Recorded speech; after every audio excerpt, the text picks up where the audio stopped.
Hi guys, it's early on Tuesday morning. The sky is grim. The weather forecast is rain for the rest of the day, so I'm out early. My name is Michelle, I hope you're doing well. And we've got a lot of things to talk about. And I'm going to do this over 2 videos because I've got stuff to talk about regarding Brian Laundrie and also stuff to talk about regarding Summer Wells.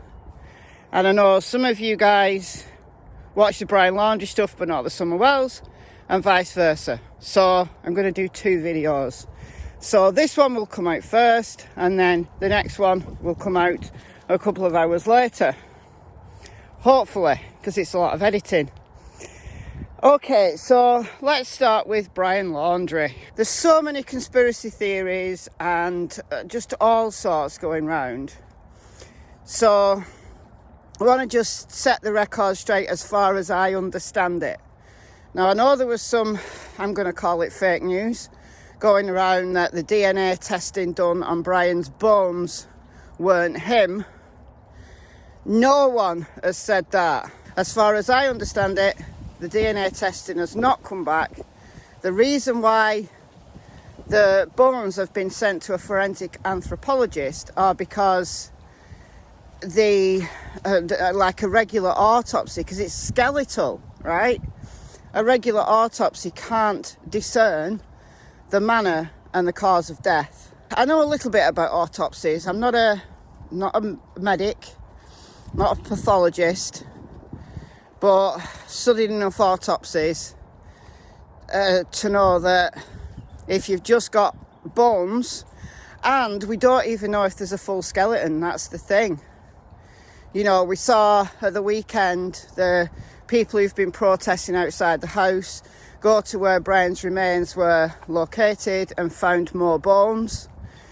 They call the Northport PD. There's been a big hoo-ha on Twitter about it. They also found a water bottle that Northport police didn't want, and then they did.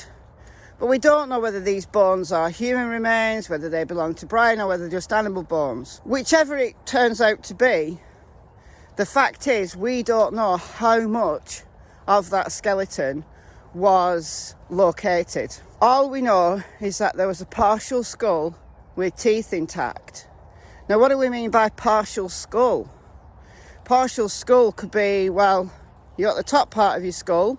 You know, you've got the bit that houses your brain, you've got the bones in the face, and then the jawbone, the lower jaw, attaches onto it. If a body has been ravaged by the elements and ravaged by animals, then the skull and the jawbone are going to come apart. But the skull itself is very strong, right? If you look at the bones that fuse together, you know when babies are born and they've got like holes in the skull to help them kind of fit through the birth canal. As the skull grows, it fuses.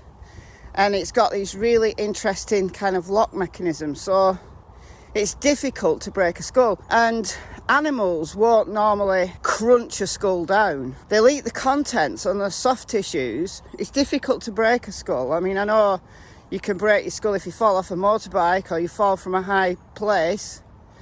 But just a death in nature, the fact there's a partial skull is very telling to me.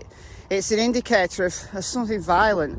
And I'm not going to speculate on whether he shot himself through the head. I'm not going to speculate on that. We don't know. The upshot is we have no idea how much of that body was available for autopsy. And the fact that they've sent it to a forensic anthropologist is very, very telling. Not telling in terms of, oh, it's not really Brian. I mean, if it turns out to be not really Brian, then I'm stumped. I'm absolutely stumped. We've got to go back to the drawing board.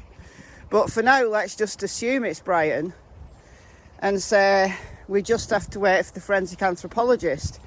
Now, they can reveal a lot, guys, right? Have you ever seen the series? It's on YouTube now. It was on TV, but it's on YouTube now. Called History, I think it's called History Cold Case. And they have a whole team, including like anthropologists on there, and they take skeletons that have, you know, some are like medieval, some are like 19th century, like old bones, and they try to work out what happened to that person. It's really interesting, and they can find out a lot from bones, but only if what caused Brian to die can be evident in his bones. And again, it depends how many bones are available for viewing, for testing. So we might never know, quite frankly. We might never know. The wind is getting up and the rain is starting. So I'm heading for the woods and the safety of the trees. Down the bottom of these fields, down the hill, the drainage is really bad. And when it's really, really rainy, this entire kind of area just floods. It could be knee deep. I've seen it up to my hips along here in places.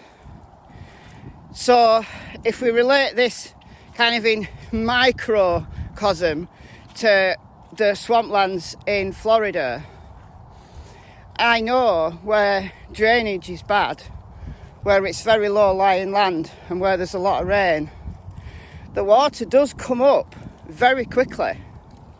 It doesn't go anywhere.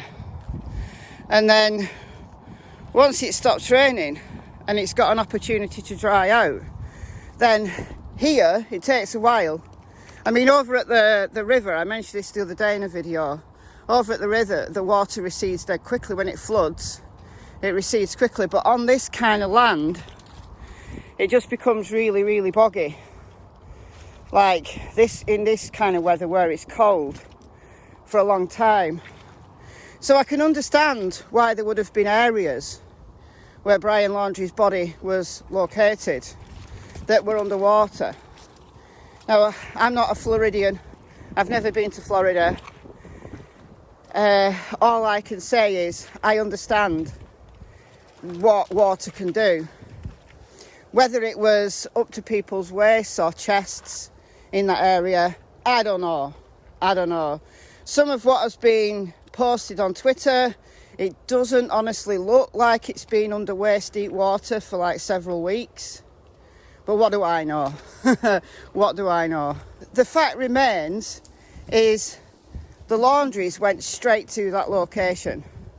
And that has obviously birthed a hell of a lot of conspiracies, that they planted evidence. They knew exactly where to look because that was going to be a meeting place and it all went wrong. I don't think they planted evidence, but I'm open to the idea that they told Brian to lie low for a while and had a location where they were going to meet him. I'm open to that idea. You know, if Brian knows that area well and the parents know that area well, then that stands to reason that could well be true. But I don't know. I'm not going to speculate at this point. But what I can say is that there has been a laundry list of errors in this investigation. You know, starting right from day one. You know, if you watch my video that I compiled from various news reports the other day, and it just shows how inconsistent the FBI, Northport PD and the lawyer are in their understanding of how Brian got away. And now this is compounded by what Josh Taylor from Northport PD said yesterday. You know, guys, it would be hilarious. It would be hilarious if it wasn't so tragic. That the very generic looking, scrawny young man with a bald head was mistaken by Northport PD, who were surveilling the house, that when they brought the Mustang back on the Wednesday, they thought Roberta, the mum, was Brian because they've got similar builds. No, they don't. They're different genders for a start. Even at a distance, surely you'd be able to tell the difference between a male figure and a female one. I mean, what was Roberta wearing? Had she dressed up as a man to get everybody fooled? Who knows? I don't know. If anybody can find the footage of them actually bringing that Mustang back, I would love to see that footage. What did Roberta actually look like? We know from Brian Entin that there'd been cameras installed around the property by the police, like they put it in like neighbours' yards and things. even before Brian went missing, even before Brian was reported missing on the 17th. So was somebody watching those cameras? Can we see that camera footage? I want to see that camera footage. I want to see the quality of it. I want to see if this is just a barefaced lie from Josh Taylor. But the next thing is the Laundries have left home. Now, according to lawyer Stephen Bertolino, they've left to an undisclosed location to grieve, and they've gone with Cassie, their daughter, Brian's sister. That's all very well, right? We can understand that they obviously will need time to grieve, and doing it at their home, you know, they're being pestered, they're being harassed, the protesters are outside. But guys, right, that's all well and good. They're not wanted for any crimes, as we know at the moment. But I want to know if the police are keeping tabs on them. Because what we don't know at this moment in time is, did the Laundries have contact with Brian after he went missing? And more specifically, after the arrest warrant was issued. Now, was he already dead by that point? Maybe he was. And maybe the Laundries know nothing. And they are genuinely just grieving parents. And I sympathise with them for that. But I would like to know that the police are keeping tabs on them. Because if they're involved in some way, that can be, that is criminal. I want them to be charged. I do. So what I don't want is another Brian Laundrie situation where it comes out that the Laundries do have guilty knowledge and there is evidence that they were involved, and they just disappear. They just go and they're never seen of again. You know, that could be the next big thing, and I really don't want to see that happen. But what do you think? Let me know in the comments below. I've been Michelle. Hope you're doing well. I'll see you in the next video, which is coming out very soon. Goodbye from Miss Tillington and a very muddy Miss Cassie Springer. Bye, guys.